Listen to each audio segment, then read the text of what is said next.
여호와께서 모세에게 말씀하여 이르시되 사람을 보내어 내가 이스라엘 자손에게 주는 가나안 땅을 정탐하게 하되 그들의 조상의 가문 각 지파 중에서 지휘관 자 한 사람씩 보내라.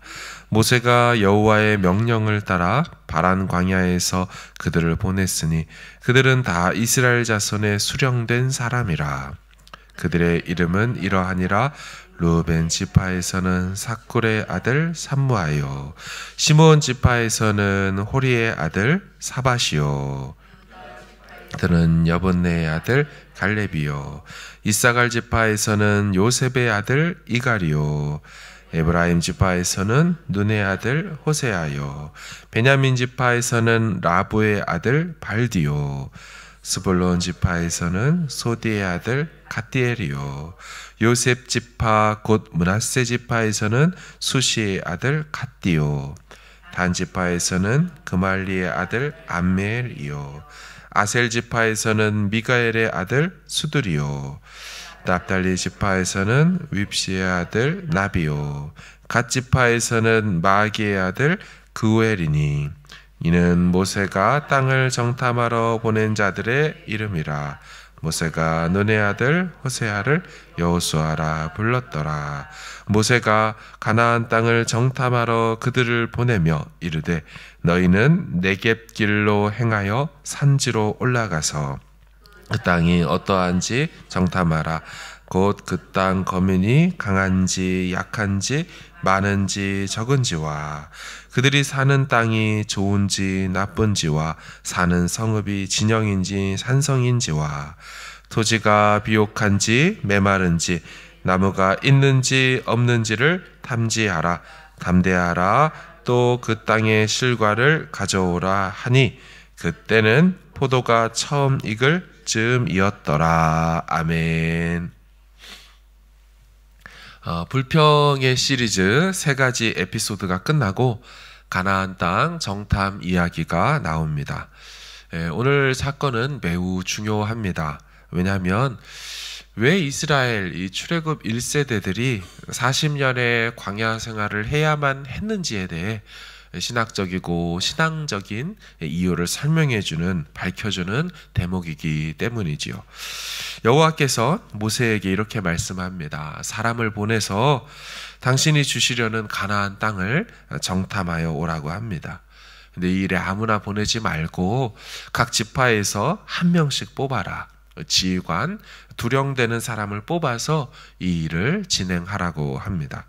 그래서 오늘 본문의 4절에서 16절까지 13구절에 걸쳐 정탐꾼된 이 지휘관들의 이름들이 나열됩니다. 성경은 이들이 얼마나 대단한 인물인지 자세히 설명하지는 않습니다. 하지만 분명히 지파의 대표로 뽑혔으니 나름 믿음도 좋고 건강하고 젊은 지도자들일 것입니다. 아마도 정탐을 해야 되기 때문에 나이가 든 사람보다는 젊은 사람들을 뽑았을 것 같습니다. 우리가 아는 사람 중에 갈렙이 이때 나이가 40살, 40세라고 했으니 대충 정탐꾼들의 나이도 추측이 가능할 겁니다. 나름 젊음도 있고 경험도 있을 법한 나이로 보여지지요. 그들의 명단이 쭉 나왔지요. 이름의 뜻도 한번 들어보십시오. 루벤 지파 삼무는 소문난 자입니다. 시몬 지파 사밧은 그가 심판하신다. 이사갈 지파 이갈은 그가 구속하신다. 베냐민 지파 발디는 나의 피난처. 스불론 지파 갓디엘은 하나님은 나의 보. 므낫세 지파 갓디는 나의 보. 단 지파 암미엘은 하나님은 나의 친처. 아셀 지파 스들은 보호하심. 납달리 지파 나비는 나의 피난처. 갓 지파 그우엘은 하나님의 위엄. 이름을 들어보시니까 어떠한지요? 어느 이름 하나 부족한 이름이 없습니다. 다들 대단한 이름이죠. 이름만 들어도 아주 각 지파의 지휘관급입니다. 그런데 이스라엘은 이들 10명의 정탐꾼 때문에 다시 불평불만하게 됩니다. 밤새도록 통곡하면서 우리 죽이려고 여기를 데리고 왔냐며 급기야 이들에게 의해서 선동된 사람들이 주변에 있는 돌을 들어서 모세와 아론 그들을 쳐 죽이려고 했습니다. 그 선동자들의 대표가 사실 이름이 쓰여 있는 거죠. 그렇다면 지금 이 명단의 이름은 어떻게 들립니까? 만약 제가 이분들의 후손들이라면 매우 부끄러운 읽는 대목일 것 같습니다. 왜 우리 지파의 조상들은 저 유다 지파 갈렙과 같지 못하고 에브라임 지파의 여호수아와 같지 못했을까? 매우 아쉬워하고 이 장면을 수치스럽게 여길 것 같습니다. 사랑하는 여러분, 이름이 멋지다고 어디에 대표라고 하나님께 인정받는 것이 아닙니다. 유다 지파의 대표였던 갈렙, 그 사람 이름은 게라는 뜻입니다. 성경은 게라는 명칭, 비유를 들 때마다 100% 부정적인 이미지로만 사용했습니다. 오직 한 마리 개만 충견으로서 갈렙이라고 해서 나올 뿐이죠. 이름이 그렇게 대단한 이름 같지 않고 있죠. 심지어 갈렙은 그나스 사람 여분네의 아들이라고 설명이 되어 있죠. 지파는 유다 지파지만 그나스 사람 출신이라고 되어 있습니다. 그나스가 어디입니까? 창세기에 보면 야곱의 쌍둥이 형이 있죠. 에서. 그 에서에게 5명의 아내가 있는데 그 아내 중에 한 명이 엘리바스입니다. 그 엘리바스라는 여자에게서 태어난 아들이 이 그나스입니다. 그러니까 갈렙은 이 야곱의 12아들과 상관없는 사람이죠. 그러니까 갈렙의 조상은 야곱 쪽이 아니고요, 에서 쪽입니다. 에서 아들이 그나스였으니까요. 이름도 혈통도 따져보면 전혀 대단한 인물이 아닙니다. 그럼에도 갈렙은 유다 지파에서 이미 지휘관으로 추대될 만큼의 사람이었죠. 다 아시는 것처럼 이 갈렙이 이때로부터 45년이 지난 85세에 헤브론 산지 그때 약속한 대로 달라고 그렇게 나오죠. 갈렙은 젊은 때나 나이가 든 때나 하나님에 대한 확고한 믿음이 있었던 사람임을 알 수가 있습니다.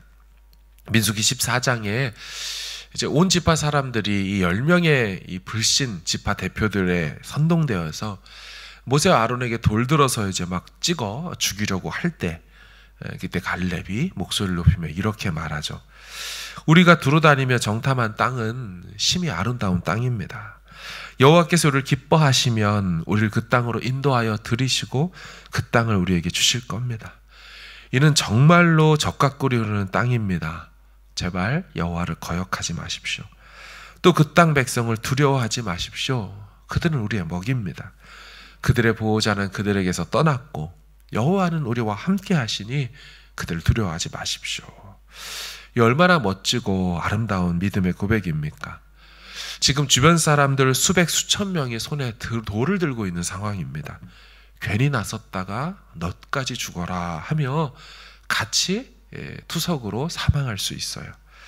그런 위기 속에서도 그는 나서서 그들을 대변하고 믿음으로 선포하며 그 땅을 취하자라고 말합니다. 여러분, 하나님 앞에서 사람은 그 키도 용모도 집안도 학식도 배경도 중요한 것이 아닌 것 같습니다. 하나님께는 키와 용모가 보이지 않고 오직 그 사람 마음속에 있는 하나님 당신에 대한 믿음만 보이는 것 같습니다. 하나님께는 키가 작아서 작은 자가 아니라 믿음이 작아서 작은 자만 있을 뿐인 거죠. 여러분, 그리고 불평은요, 그들에게 진노의 부메랑으로 돌아와서 40년 광야 생활로서 그렇게 찾아오게 됐지만 그들 안에 있었던 그 믿음은 약속의 땅, 가나안 땅에 들어가는 여호수아와 갈렙에게는 그 입장권 티켓이 돼버렸습니다. 아시는 것처럼 출애굽 1세대 중에 여호수아와 갈렙만 오직 그 땅에 들어갔고 그것은 그들 안에 있었던 믿음으로 들어갔다는 걸 알 수가 있습니다. 세상에는 허우대 멀쩡하고 공부 잘하고 머리 좋은 사람들이 많이 있습니다. 그 사람들 결제 한 번이면 수백 수천의 돈이 왔다 갔다 할 수도 있을 겁니다. 그러나 하나님은 그런 사람들을 쓰지 않으십니다. 사울 쓰지 않으셨습니다. 다윗의 형님들 엘리압, 아비나답, 또한 삼마 이런 사람들 하나님 쓰지 않으셨습니다. 하나님은 믿음의 사람을 쓰셨습니다. 하나님의 약속을 믿고 오로지 순종하여서 그 길을 믿음 가지고 걷는 사람, 그 사람과 동행했고 그 사람을 사용하셨지요. 여러분 12명의 정탐꾼들이 신광야 이 네게브에서부터 저 탐지하고 돌아온 온 땅의 거리는 꽤나 깁니다. 원웨이 편도로 500km 정도가 되죠. 왕복으로 다녀왔을 테니 총 1000km를 탐지하고 온 겁니다. 하루에 일반 성인이 40km 정도를 걸어갈 수 있다면 25일 정도를 꼬박 쉬지 않고 다녀온 것이죠. 그런데 40일이 걸렸다라는 얘기는 여기저기 구석구석 잘 살폈다라는 것을 보여주고 있습니다. 이 먼 거리를 돌아다니며 여러분 이들은 어떤 마음으로 걸었을까요? 10명의 사람들은 두려움과 걱정과 근심으로 40일 동안 걸었을 겁니다.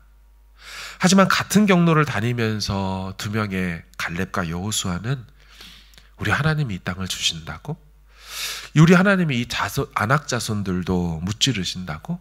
감격하면서 기뻐하며 설레면서 돌아다녔을 것입니다.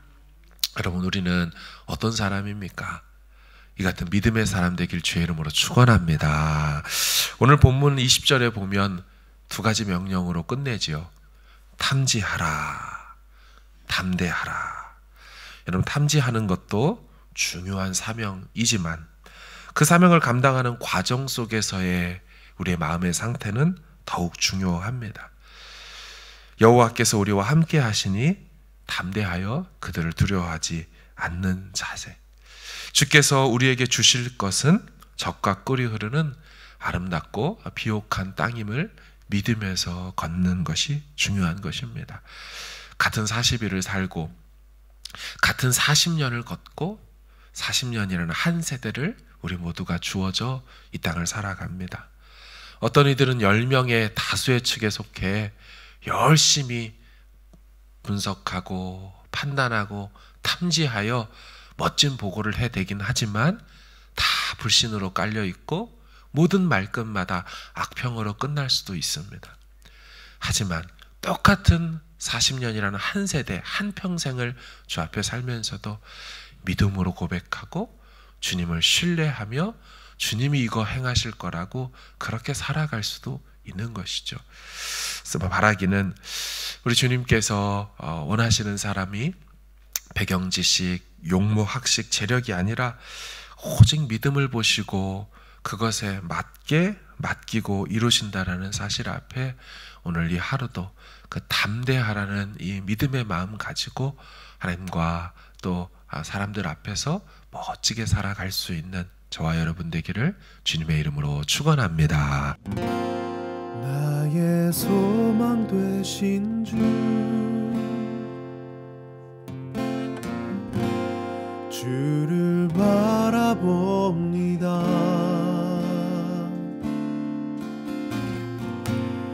다시 오실 나의 왕 예수, 주를 기다립니다.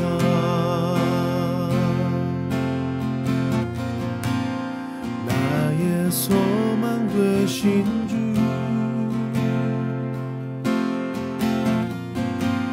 주를 바라봅니다.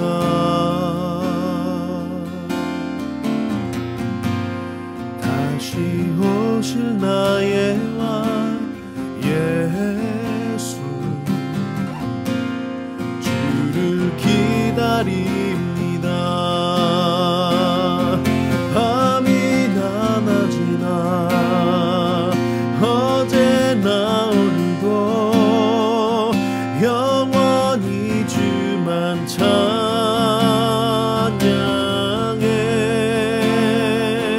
괴롭고 슬플 때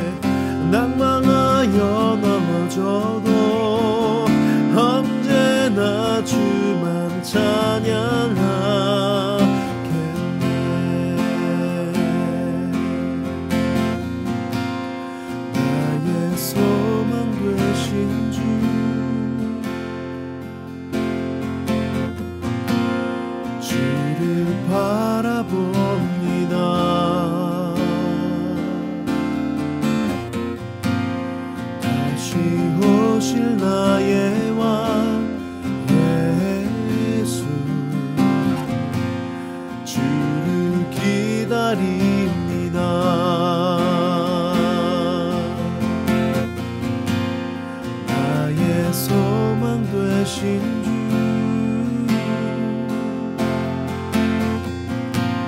주를 바라봅니다.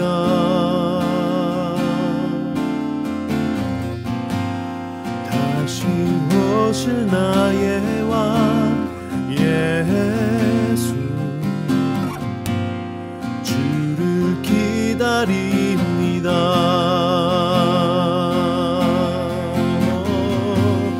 주를 기다립니다. 밤이 낮이나 어제나 오늘도 영원히 주만 찬양해.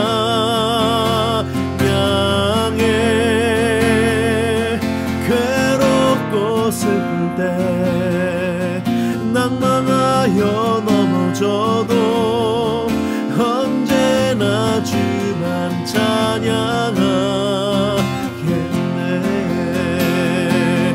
밤이나 낮이나 어제나 오늘도 영원히 주만 찬양해.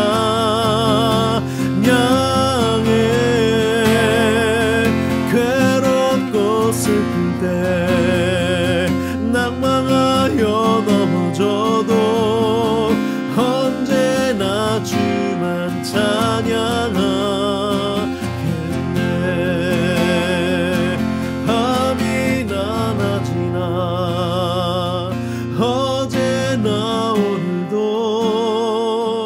영원히 주만 찬양해.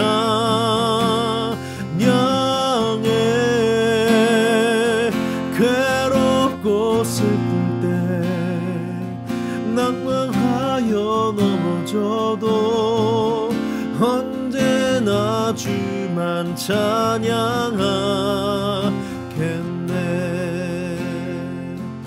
언제나 주만 찬양하겠네.